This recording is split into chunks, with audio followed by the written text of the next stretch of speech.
प्रयागराज का यह माघ मेला का नज़ारा है। और बहरहाल मैं आपको बता दूं कि माघ मेला शुरू होने में अब शेष दिन ज़्यादा नहीं बाकी हैं। यानी पहला स्नान जो होता है वह मकर संक्रांति से शुरू होकर के और शिवरात्रि तक स्नान चलने वाला ये प्रयागराज का जो माघ मेला है, आप इसका नज़ारा देख सकते हैं। हम इस वक्त खड़े हैं संगम में और संगम की तस्वीर हम आपको दिखा रहे हैं कि जहाँ की जो तैयारियाँ हैं उसका भी एक नज़ारा आप देख सकते हैं कि तैयारियाँ जोरों शोरों से हैं। हालांकि मैं आपको बता दूं कि जो तैयारी पिछले साल यानी 20 दिसंबर तक जो है वो तैयारी कंप्लीट हो गई थी, लेकिन इस साल जो है तैयारी जो है वो बहुत धीमी गति से चल रही है। हालांकि स्नान पर्व जो है वह बहुत जल्द आने वाला है, यानी 14 तारीख जो मकर संक्रांति का पहला स्नान यहाँ माना जाता है और देश के कोने कोने से यहाँ स्नान करने लोग आते हैं, माँ गंगा में डुबकी लगाने आते हैं। हालांकि प्रशासन की अगर हम बात करें तो यहाँ प्रयागराज की जो प्रशासन है यहाँ किसी प्रकार का कोई भी मौका देना नहीं चाहती है कि जिससे यहाँ जो भी श्रद्धालु आ रहे हैं माँ गंगा में स्नान करने के लिए उनको किसी भी प्रकार की कोई दिक्कत हो। हालांकि मैं आपको बता दूं कि सुबह से लेकर के और शाम तक यहाँ जो है भक्तों का तांता लगा रहता है, यानी श्रद्धालु जो माँ गंगा में डुबकी लगाने आते हैं उनका जो है तांता यहाँ लगा रहता है और यहाँ लोग सुबह से शाम तक जो है डुबकी लगाते रहते हैं और माँ गंगा को प्रणाम करते हैं, माँ गंगा में स्नान करते हैं। और इसी पुण्य के साथ माँ गंगा के बगल में लेटे हुए हनुमान जी हैं और हनुमान जी का दर्शन करते हैं जो यहाँ के नगर कोतवाल कहे जाते हैं। हालांकि जो भी व्यक्ति यहाँ माँ गंगा के धाम में आता है अगर वो यहाँ माँ गंगा में स्नान करने के बाद और जो यहाँ के नगर कोतवाल यानी हनुमान जी हैं, बड़े हनुमान जी जिनको आप बंधवा वाले हनुमान जी या लेटे वाले हनुमान जी भी बोल सकते हैं, जब तक उनका दर्शन नहीं होता है तब तक यहाँ की यात्रा जो है वो पूर्ण यानी माँ गंगा का डुबकी लगाना पूर्ण माना नहीं जाता है। क्योंकि जो भी व्यक्ति यहाँ आता है माँ गंगा में स्नान करने, वो माँ गंगा में स्नान करने के बाद ज़रूर यहाँ के लेटे हुए हनुमान जी को जो है दर्शन करके और प्रणाम करके उसके बाद ही अपने घर को जाता है।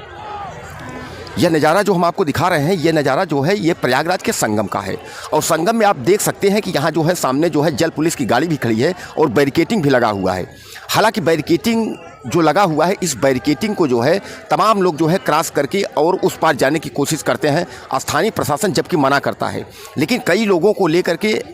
और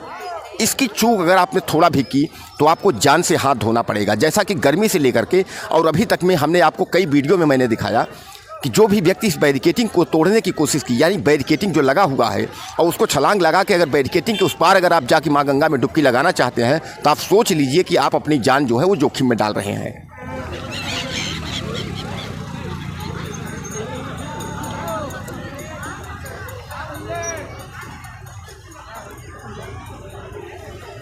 हालांकि प्रयागराज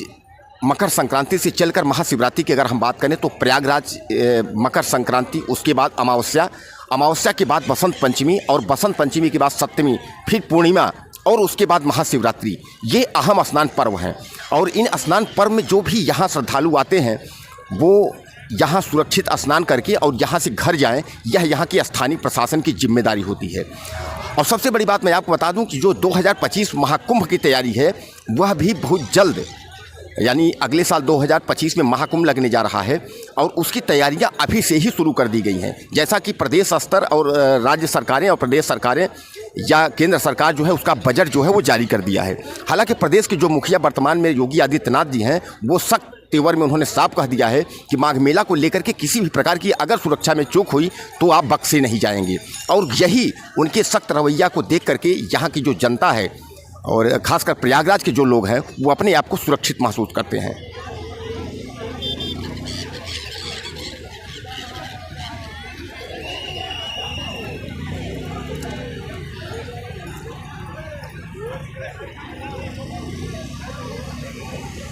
आप देख सकते हैं ये संगम का नज़ारा है और संगम में आप देख सकते हैं कि तमाम भीड़ जो है यहाँ है और तमाम लोग स्नान भी कर रहे हैं और स्नान करने के बाद उसके बाद फिर यहाँ से लोग जो है यहाँ से प्रस्थान करते हैं।